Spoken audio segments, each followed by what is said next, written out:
morning, ladies and gentlemen. This is your favorite program, Voice of the Priest Against Corruption.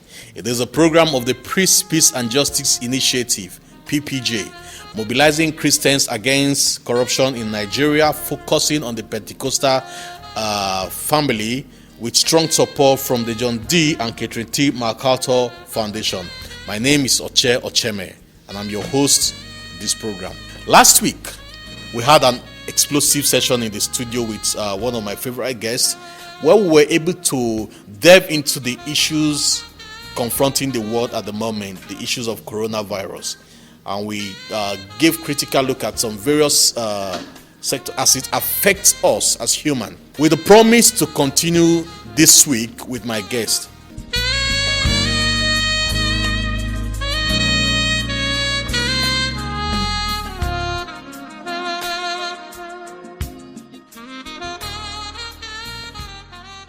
Therefore, it's my pleasure to introduce to you my guest today in the person of Mr. Tive Denedo, who is the program manager of the Praise, Peace and Justice Initiative. Good morning once again, Mr. Tive. Good morning. It's my pleasure being here again. And I'm glad you could make it here. And I'm sure people are really looking forward to having you over again. How have been your experience over the week? Quite a lot of changes. You know, since February 27, where the index case came to Nigeria, yes, a lot of people thought COVID-19 was a joke. Mm-hmm. Some are even making joke that it's COVID 419. You know, Nigeria, we have a way of making humor out of everything. Yeah, making humor out of everything. Mm. But now, I don't think it's a laughing matter anymore. Even the lockdown, it is most of it is not in compliance. People just treated it with levity, saying that rather than sit at home and die, they would rather go outside and face the monster called COVID-19. And it's been a huge challenge, being able to balance the need to feed. And I know of a family friend who the child came back from outside the country. I mean, in as much as she would have loved to have the child inside, she has to go through the pain of watching her child go through the 2 weeks required self quarantine or self isolation. You know, which I think is worthy of applauding. So I think it's going to be more of a week, a period of personal responsibility, where you should think of the welfare of your family, think of the well-being of your family, of yourself, than any other thing. As a matter of fact, they are advised that except you have to go out. If you don't necessarily have to go out, as much as possible, stay back at home. But a quick one, sir. As an organization, before we continue from when we stopped last week, as an organization, is there any effort organization is making, to address the challenge of COVID-19, maybe sensitization and so on, palliative, if there are any? Our palliatives are in words. PPA belongs to, that's Palace of Priest Assembly, belongs to the behavior change cohort, one of the cohorts of the MacArthur grantees. And there's an agreement within the cohort that every organization should do something to help and address the challenges of COVID-19. And what we agreed to do is to deal with the issue of stigmatization, and which we are doing by creating banners that speak to these issues on the social media space. And what we are doing here right now in the Voice of the Priest Against Corruption is one way of reaching people to understand that they have a personal responsibility. Within the PPA work we do, we call it personal accountability. We are priests, we hold ourselves accountable so that we don't put other people into trouble. We are supposed to be the light of the world, the salt of the world. So we are showing that light by talking to people. If we change our communication and we get to understand that communication should be done with empathy and humility, a lot of people will come to understand that of a fact, they have their own role to play. Like we said in one of the banners that this is the phase of accountability. can we count on you to be accountable? And that's what we're expecting people to do. You find that even in terms of accountability, people who don't want to wear even the face mask, though there are rules and regulations for wearing it, there are inconveniences. The first thing first is even wear it. Yes. Wear it. Yes. I mean, every other rule comes second. First thing, wear it. Wear it. If you are going into the public, wear it. Or you find people wearing the face mask in different places. I saw one driver wearing his face mask in his ankle. I found another one wearing it on his head. Another one wearing it under the chin. Another one wearing it just below the nose. It is. And he was on duty. Yeah, he was on duty. It's outrageous, the kind of behavior we are putting up as a nation. We all believe that, God forbid, or God will see us through. Like we say, do the natural before God will do the supernatural. All right. Thank you so much, sir. Last week, we're touching very sensitive parts of this of the challenge of COVID-19, and we're looking at the challenge of stigmatization.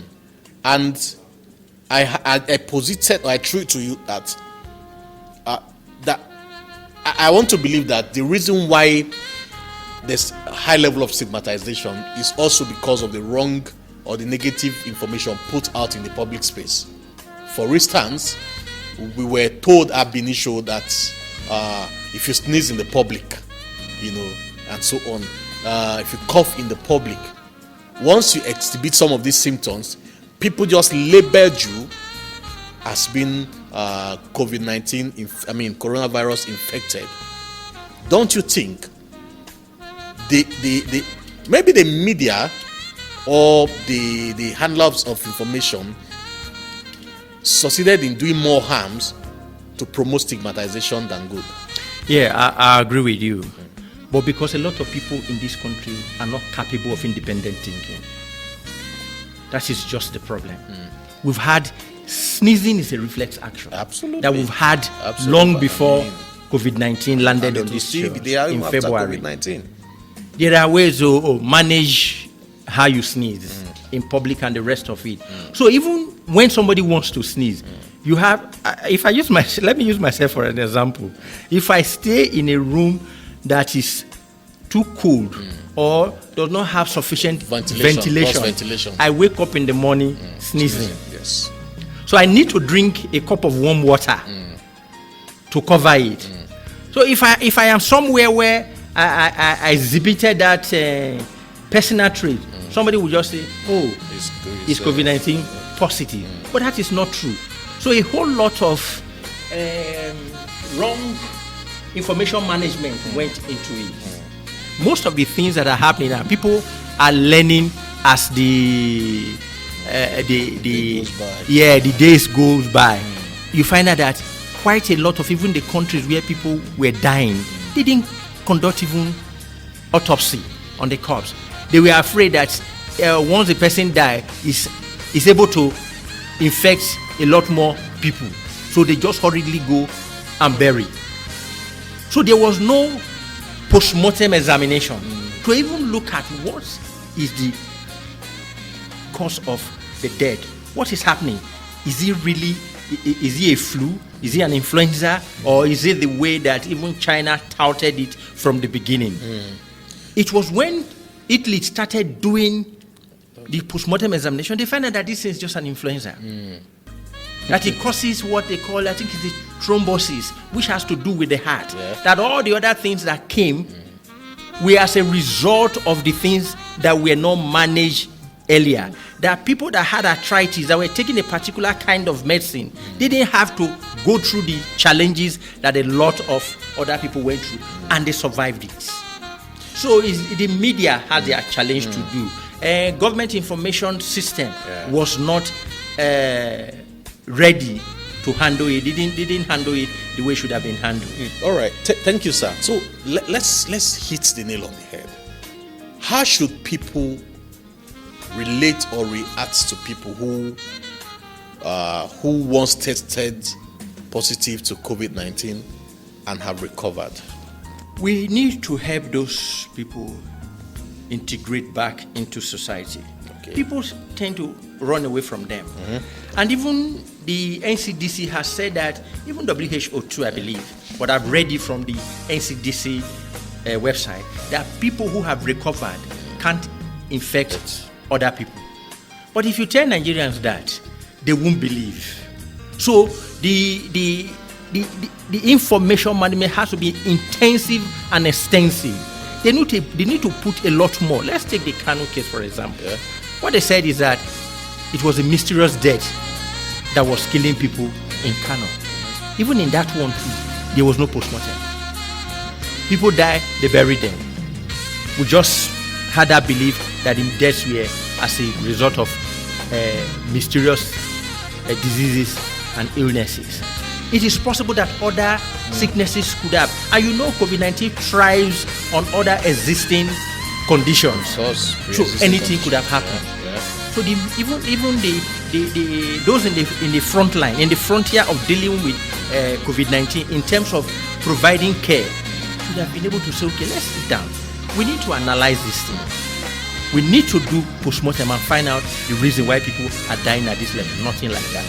Managers of those isolation centers need to have strategies for the integration. How do you bring them back into the house? What measures should you take? Do they need even any form of examination as they are coming home? Is there anything that you need to check as they are coming? Once you are able to deal with that, and they have come back safe and sound, take them in, treat them with empathy, treat them with love, and begin to see them as human beings. Ladies and gentlemen, that has been our program for today, Voice of the Priest Against Corruption, and my guest has been Mr. TV Denedo, who is the program manager of the Priest, Peace and Justice Initiative. Till I come your way next week, my name still remains Oche Ocheme, here telling you, as much as possible, stay safe, stay at home, and shun corruption. For more information, you can visit our website www.priestassembly.org or email us at info@priestassembly.org, Twitter at priestassembly.org, facebook.com/priestassembly, and of course we're on Instagram at priestassembly. Phone number 090-1733-2905. God bless you. Yeah. Why my people just suffer? Why we no forget like the rich be getting richer, the poor getting poorer? Tell me what's the reason? It's corruption, corruption. But I will never be corrupted. Corruption. But I will never be corrupted.